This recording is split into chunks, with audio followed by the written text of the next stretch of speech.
you hear that? This is Not quite that, but soon. Very nice. Hello. Yes?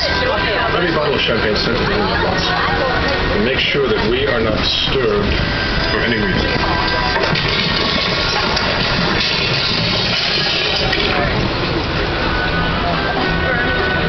Line before time. Love that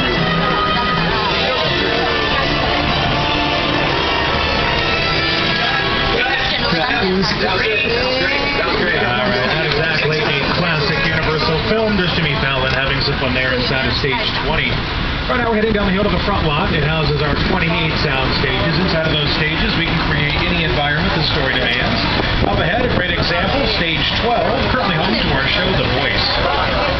Fans, Marshall Naylor from NBC's The Voice. I want to welcome you to the Universal front lot. Our show is filmed on Stage 12. It happens to be the largest sound stage on the Universal lot. Take a look. Thank you, Carson. Here's a look at a few productions we've shot at Stage 12 throughout the year.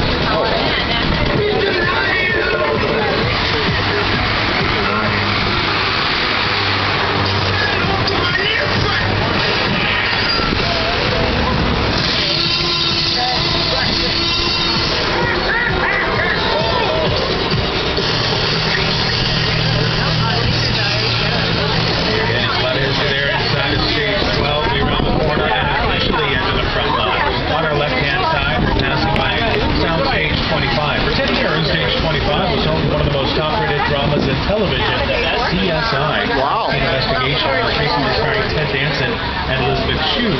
They also used stages 24, 23, and 22 as well. They were fully based here on our lot, and CSI didn't come out last year. As we pass by, I notice some of the stages do have their elephant doors open. Gives a chance to take a little peek inside as we travel past. Out of the different numbered stages that we have on the Universal lot, one stage number we do not have is stage 13. Taking a lie because of superstition? Wrong to be correct. Superstitious folks in the entertainment industry, hence no stage 13. So we do get down here to stages 23 and 22, the last of the old CSI stages. They've more recently been used by the new show Superstore, starring America Ferrera. The show officially premiered on January 4th. Go around yet another corner here on the Universal front lot. Coming up next on our left, one of our larger stages, stage 27. It's got the trailers in front of it here. Stage 27 for the last few years, home to the Mindy Project, starring Mindy Kaling of The Office fame.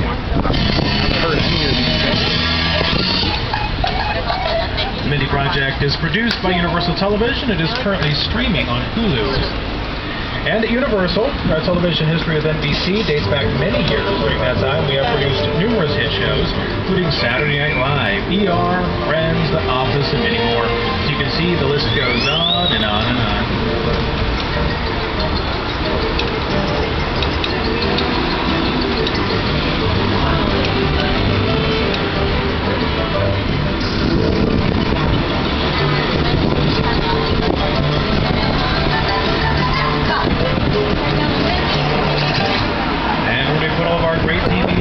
On a variety of networks that all fall under the NBC Universal banner.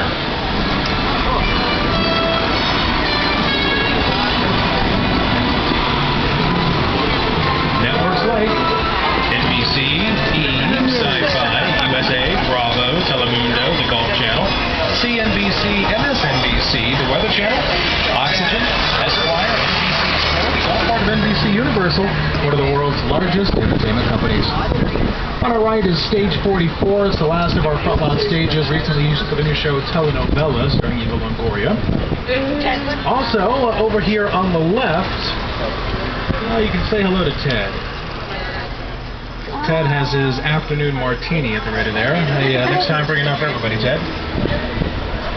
As we continue on here on our right-hand side, we pass by the Bud Westmore building. It has the Voice billboard on the side of it, also the Huntsman Wingers War billboard on it as well. Bud Westmore is a makeup artist, but the Bud Westmore building actually has no makeup in it. It houses our lighting department. There's also a mill in the back where they build sets, but yeah, no makeup. Also, as we move past yet another one of the many, many construction sites on our property these days, got a big expansion project and other assorted things going on a lot. On our left, we start to pass by some bungalows. Now, years ago, these were dressing rooms to various stars under contract with us. It included such luminaries as Doris Day, Rock Hudson, and Jimmy Stewart. Nowadays, the bungalows house the production offices for writers, producers, and directors who currently have a development deal with us here at Universal. Now, in just a moment, we're going to pass by one of our more prominent bungalows. Bungalow 5195 is home to the De Laurentiis Company. They run Dr. Hannah Electric Television for the time. Around across the top there. But years ago, before the De Laurentiis Company moved in, that bungalow belonged to Alfred Hitchcock, who directed such films as Psycho, Vertigo, and The Birds. Hitch liked to make cameo appearances in all of his films, as this clip he was spotted in action. Good evening. Yeah, that one. My name is Alfred Hitchcock. We all know what the crabs are. Seen them. And it's about to cross over into the back lot. The back lot is where we shoot the big stuff, big exterior shots on a very large scale. As we enter the back lot on the left-hand side, you will see our Metropolitan sets on today's tour. It is kind of a quick glimpse. The Metro sets have recently been used by the Mindy Project. We move forward here. Off to your left to get a look down New York Street, the main thoroughfare in the metropolitan area. But for right now, we'll make our way up the hill to pay a visit to my old pal King Kong. Introducing the man who brought Mr. Kong to us on the back lot in 2010, Academy Award winner Peter Jackson. It's the original King Kong that made me want to direct movies. I saw that movie on TV when I was about 8 or 9 years old, and I wanted to become a filmmaker.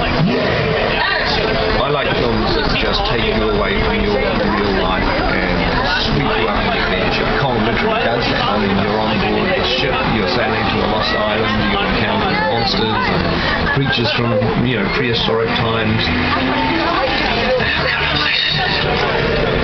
So I was thrilled when Universal invited me back to Sky, and it's great to have you along for the ride.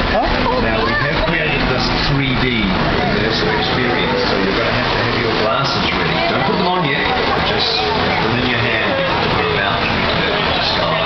And here we go, guys, all the way to Sky Island. Hang on, I get more up.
The film itself utilizes some of the most advanced technology in filmmaking today. Directed by Peter Jackson and his team at Weta Digital. Hold on to your 3D glasses. You need them again more towards the end of the tour. Right now, though, look behind the scenes at King Kong 360 3D.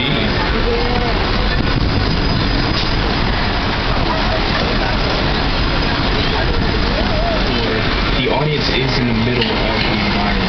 They're looking in all directions. There's creatures coming at them. They're seeing Kong from this side and the T-Rexes from the other side. Working on a movie, we always know what people are looking. We're looking straight ahead. We're looking at the shot that we're working on. Here you have to take into account that people are looking in all directions. Also, one of the things about this ride, unlike the movies that we're used to working on, there's no cuts.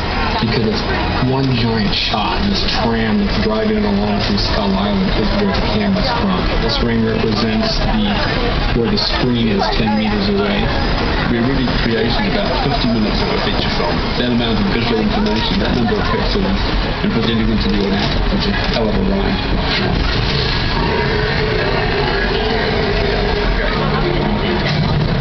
Now, King Kong is one of our most recognizable big screen icons, but in just a moment we're going to show you a few more. Coming up, we'll be passing by some vehicles. They are known as picture cars. To make our approach, I'll put a few on your screens for you.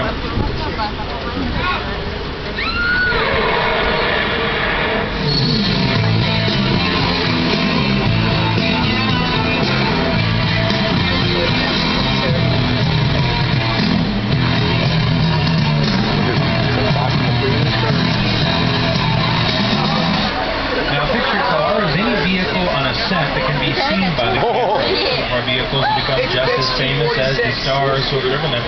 Over the years, the cars have grown bigger, badder, and faster as movie audiences have embraced their need for speed. We have some newer arrivals to the picture car lineup. The Plymouth Roadrunner from Furious 7. So, two vehicles from Jurassic World, the Jeep Wrangler and the Gyrosphere. Finally, here at the very end, some miscellaneous vehicles from Transformers.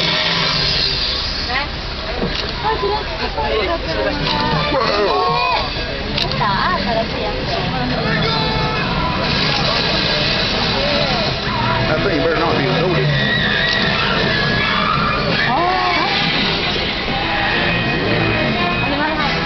Animal House. I love that movie. No DeLorean, though.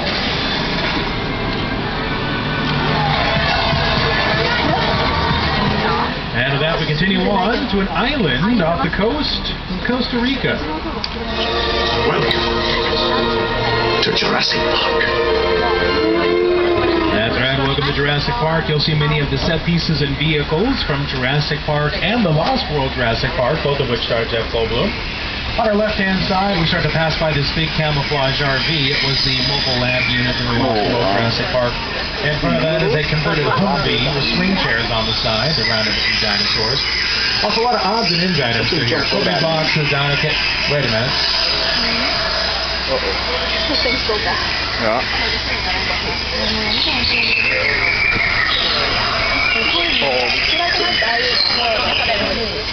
You're gonna get wet again. Yes. A nice cool dinosaur strip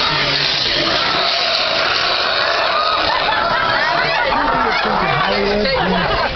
Dinosaurs. We're going to continue on down south now, so to speak, here in the back lots of an area called Mexico. Used a few years back for the big screen in Pop. The brand is the TV Rabbit. Back in the 80s and above, a film called Three Amigos. Oh, nice. Oh, no. A little Westmore Dino Friendly weather effects demonstration. Call upon my good friend of the Today Show's Al Roker. He will start off with the forecast. Hi everybody, here's today's forecast for the Universal Background. It's going to be sunny and dry in 6 Points, Texas. Cool.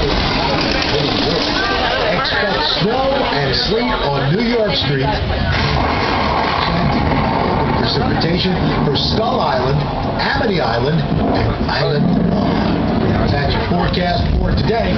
Now here's a look at what's going on. All right, Al, what do you got for us? All right, I'm going to be quite that fast. Thank you. Satellite feed there.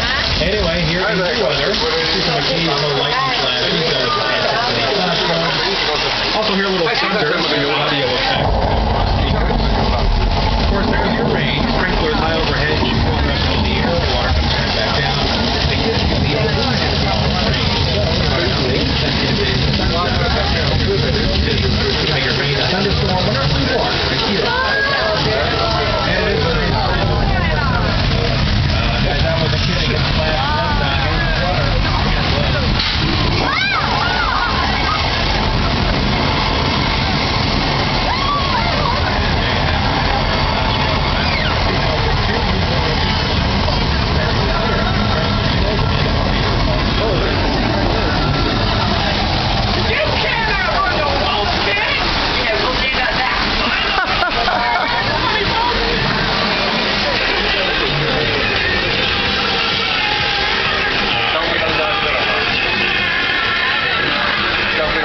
Giamatti and his stuntman getting a little bit wet the last part of that.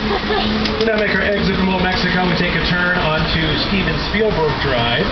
As we travel down Spielberg Drive, on our left-hand side is one of our western sets, an area called Six Points, Texas.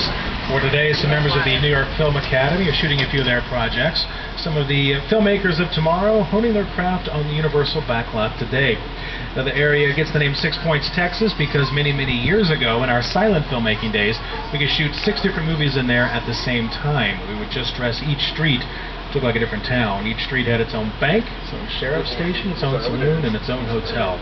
Didn't have to worry about sound bleeding over from one production to the next, because again, early on, we didn't record sound, so it worked quite well. We'll take a look at a few of our famous Western stars.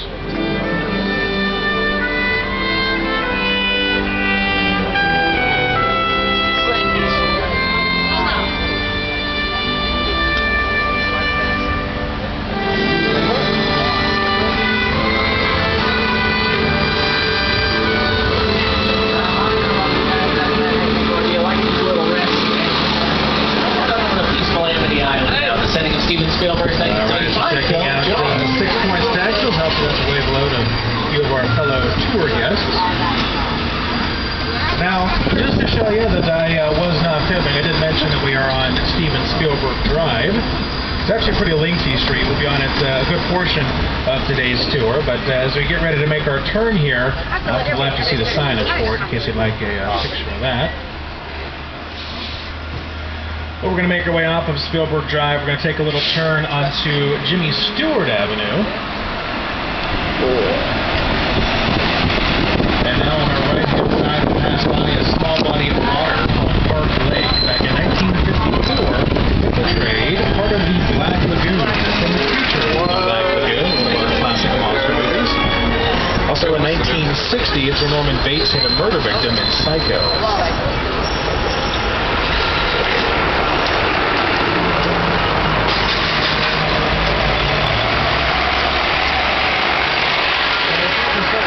A little bit. Coming up on the left, we're going to pass by the rebuilt Lyon Estate signs. Where were these from Back to the Future? Outside of Marty McFly's neighborhood in his hometown of Hill Valley. We'll also get closer to Park Lake. I should mention filming on top of the water is difficult, especially on the ocean or the high seas. Right now, we'll take a look at an example from one of our hit films that a big gal we visited earlier, King Kong. In this clip, the SS Venture first arrives at Skull Island.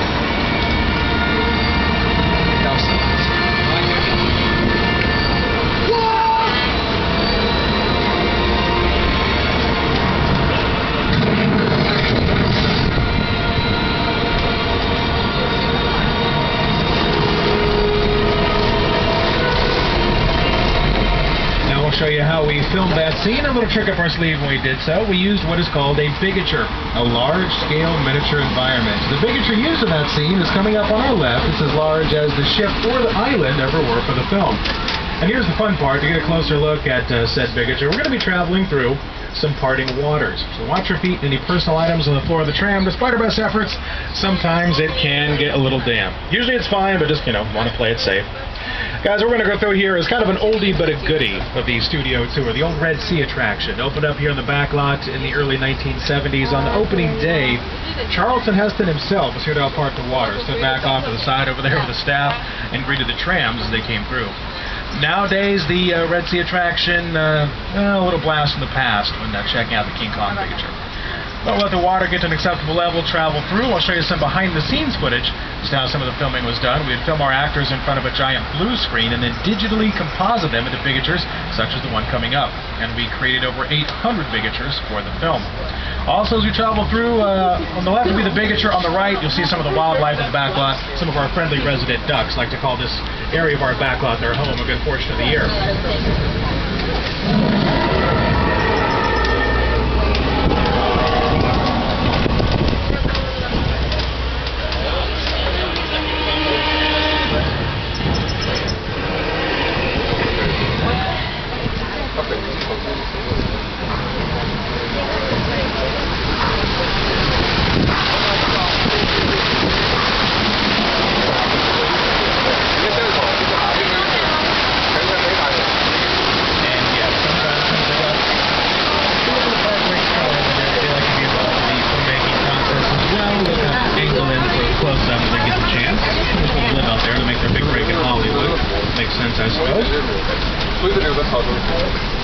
Keep on trucking here. Up next, we're going to make a turn, and on our left-hand side, we're going to be passing by our European sets.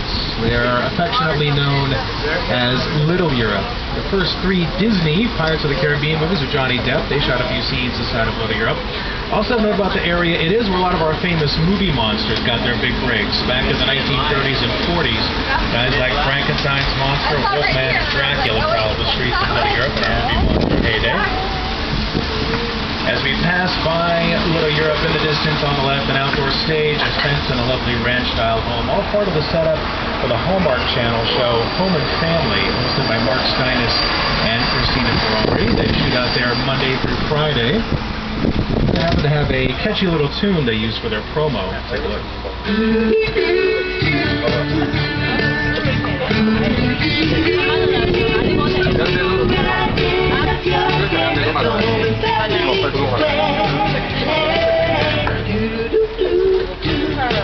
Hey, buddy.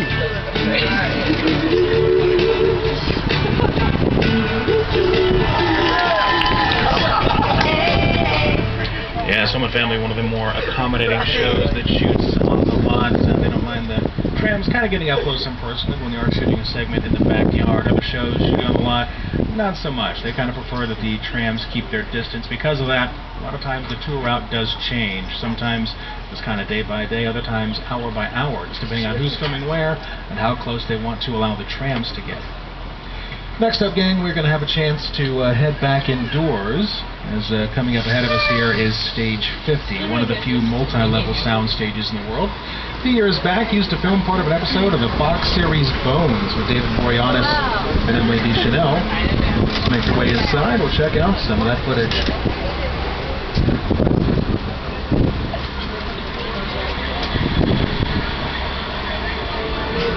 Look, they're sweets.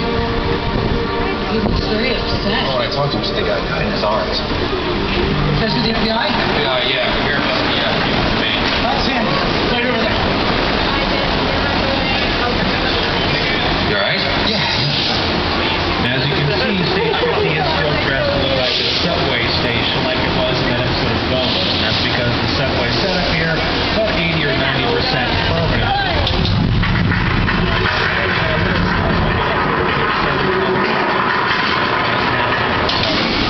Alright, you don't forget that, folks. Chris, don't be the big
Stage 50 is an attraction, a little added razzle-dazzle for the tour. Legitimate filming does actually take place there from time to time.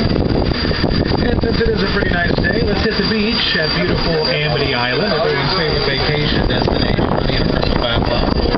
They captured that pesky shark. There he is off to the right. As an added measure of protection, we dispatched Officer George of the Amity PD dive team into the water to make sure everything is safe so we can go for a nice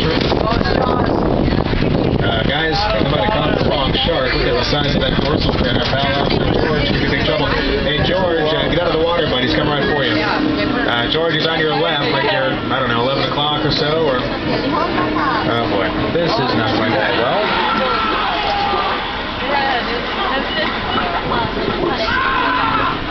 Oh, that's disgusting. All right, guys, we lost Officer George. I think he just became a George kebab. We're going to pull down here behind the dock. It should be a little safer. They have bait attached to that big yellow barrel out there. Hopefully we can take that and not put it on us. Keep your eyes open. Okay, good. There goes the bait.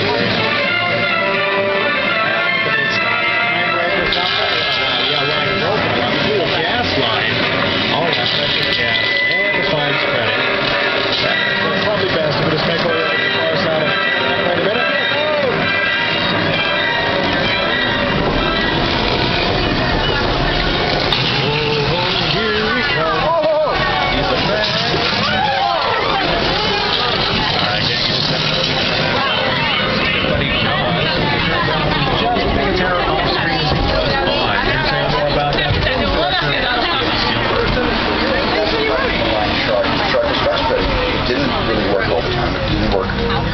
Wherever you were on the island, you could hear the radio waves. They were always saying, "The shark is not working. Repeat, the shark is not working." It's moving around. The shark was low enough for a while there. So I did know the shark a lot. I always get right up there.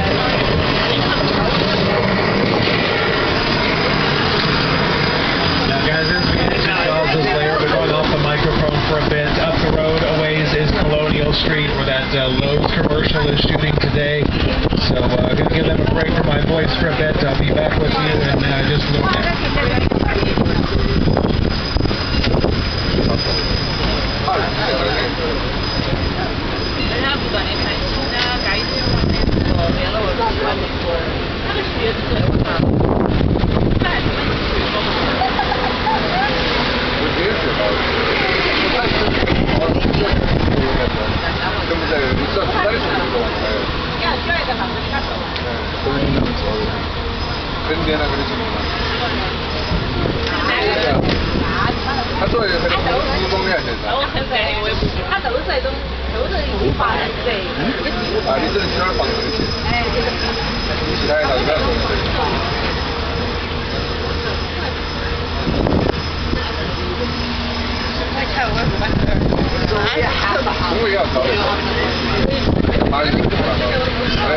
Hey guys, check out this charger off to the left.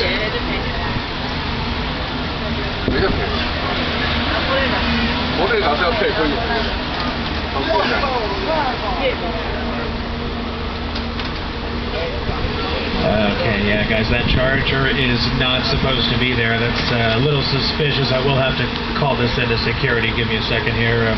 Studio Steward or Studio Security, Chief Kirkpatrick, are you in today? This is security. What's going on, Studio Tour? Hey, Chief, we just passed by the Chicken Ranch. There's a black Charger off the side of the tree. It's kind of suspicious. Can you check the monitors? We'll send someone over to check it out. Okay, Tour. I'll send someone down to check it out ASAP. Thank you very much. Chief Kirkpatrick, everybody. Top security professional with us here at Universal Studios. Anyway, we continue our trek up the hill, traveling through a nice woodsy area of the Universal Network. We are back on Steven Spielberg Drive. We're going to leave Spielberg Drive and take a spin past some of the sets from Whoville, from Dr. Seuss's How the Grinch Stole Christmas, directed by Ron Howard, and of course starring Jim Carrey as the Grinch. We'll swing in here for a little closer look. Now, in the film, we used over 2 million linear feet of styrofoam to build the different Whoville sets. Of course, what you see today is just a small sample left of the tour. You also see a few of the Whoville cars, which are transformed golf carts from off of our lot. So they are mobile. I wouldn't take them out on the freeway or anything, but you can get around in them. They do actually move. And the poor citizens of Whoville, not only do they have to deal with the mean old Grinch, their next-door neighbor, Norman Bates, we're now at the Bates Motel. In the distance, the Psycho House, with the oldest freestanding sets in all of Hollywood. Norman is in the office window there. Mother rocking back and forth from the upstairs window of the Psycho House. The Psycho House, by the way, built at 3/4 scale. That means on film, it'll look farther away than it actually is. It's also a shell structure. Now, a shell structure comes... Studio tour. Looks like we might have an issue. Already? I'm passing you into Agent Novak from the FBI. All right. I'm sorry to interrupt your fun, but we've got video surveillance on that Charger you all saw. We ran it through the system, and the driver has been positively identified as Dominic Toretto. I've been tracking this guy for a while. He's a hardened criminal. He's likely armed, and he is definitely dangerous. My men and I are on our way to apprehend him right now. If you see him, don't be a hero. Don't engage him. Just keep a safe distance and report any further sightings to studio security immediately. We'll handle it from there. All right, thank you, Agent Novak. All right, guys, well, we've obviously moved on into another fantastic set. This is the incredible crash site from Steven Spielberg's version of War of the Worlds, which came out back in 2005. Tom Cruise, Dakota Fanning, and Tim Robbins.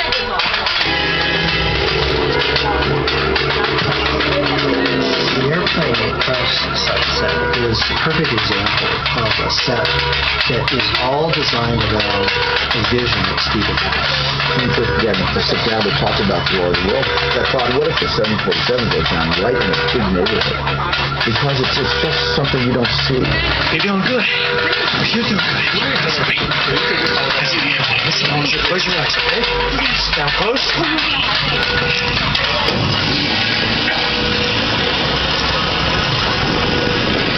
Robbie, get in.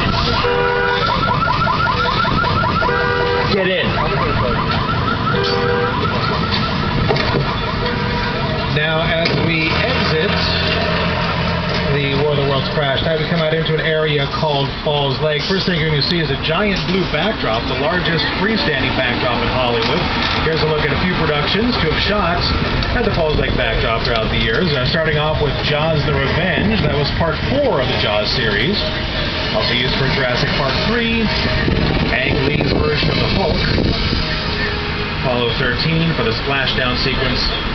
Nice shot there from Van Helsing. A little more Bruce Almighty. And a Brother Where Art Thou, George Clooney and a stunt cow. Okay, actually that was CGI. So you saw some of the productions that are shot out there throughout the years. Here's some still photos of Falls Lake in use. They can basically turn that into any sort of environment they want. An ocean, a desert, a swamp, you name it. They can put any background they want on the backdrop, any material they want, the big concrete basin out front. Many times it is used for oversized blue screen and green screen filming. We'll see a sample from Bruce Almighty with Jim Carrey and Morgan Freeman. There they discuss the scene, they go for a stroll. In the final version of the film, they are walking on water right out there at Falls Lake. We're traveling on the backside of it currently, but we're going to get another look here momentarily. Kind of taking a odd route towards the end of the tour here. But we also have a what now? This might be more serious than I thought. You guys need to turn that vehicle around and head back to passenger unloading immediately. No, I wanted to show them the... Sweet moonwalking Moses. That's a terrible idea. What just happened? This is a secure line. Who are you? I'll tell you who I am. I'm the reason bad guys use a nightlight. I'm the reason the boogeyman begs his mama to look under his bed. And I'm the reason you just lost control of this whole operation. My name is Special Agent Luke Hobbs of the U.S. Diplomatic Security Service. And as of 16.9 seconds ago, I'm the man in charge. The hell you are. Let me clue you in on 2 things, sweet cheeks. 1, there's a high-value witness from the Federal Protection Program aboard your vehicle. And 2, an international crime syndicate led by Owen Shaw is honing in on this vehicle to take that witness out. Shaw's as ruthless as they come, and he'll stop at nothing to eliminate his target. Every living soul on this vehicle is in serious danger. Other than that, enjoy the ride. This is not your jurisdiction. It is now, Stink Pickle. I'm so tired of you state guys stepping in just whenever you feel like. Mute him. Guys, come on. Don't you dare! Guys, I'm just a tour guide, all right? Don't drag me into this, okay? Okay. I'm gonna make this really easy for you. Who do you trust more? Me or Mrs. Puskits here? Good point. Good, but do not hit. That's better. We're moving your vehicle to a safe location until we have the situation under control. Until then, I want everybody to stay calm. Enjoy the ride. We're taking care of business. Hobbs out. All right. Well, thank you, Agent Hobbs. So, guys, this is where they're going to hide us, apparently. Sullivan Truck Repair. I'm actually kind of surprised that they're hiding us here. This is the new Street Racer hangout. Also a bit of a party spot. Target Bob, where we're supposed to hide out. At least while we're in here, guys, we have some cool vehicles to look at. This truck up in the front, the machine gun back on top. That's got Agent Hobbs. I believe, or something like that. But it gets through the LA traffic pretty quickly. Anyway, guys, kind of new to this, so I guess we just kind of have to wait for our contact to arrive, and then we'll go from there. There was a time,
Mona Lisa got messed up a little bit, but it's all good. We got through it. Y'all held us down. Appreciate it. They say the bigger the family, the stronger it is. You guys did good out there. And you're welcome to join our crew anytime.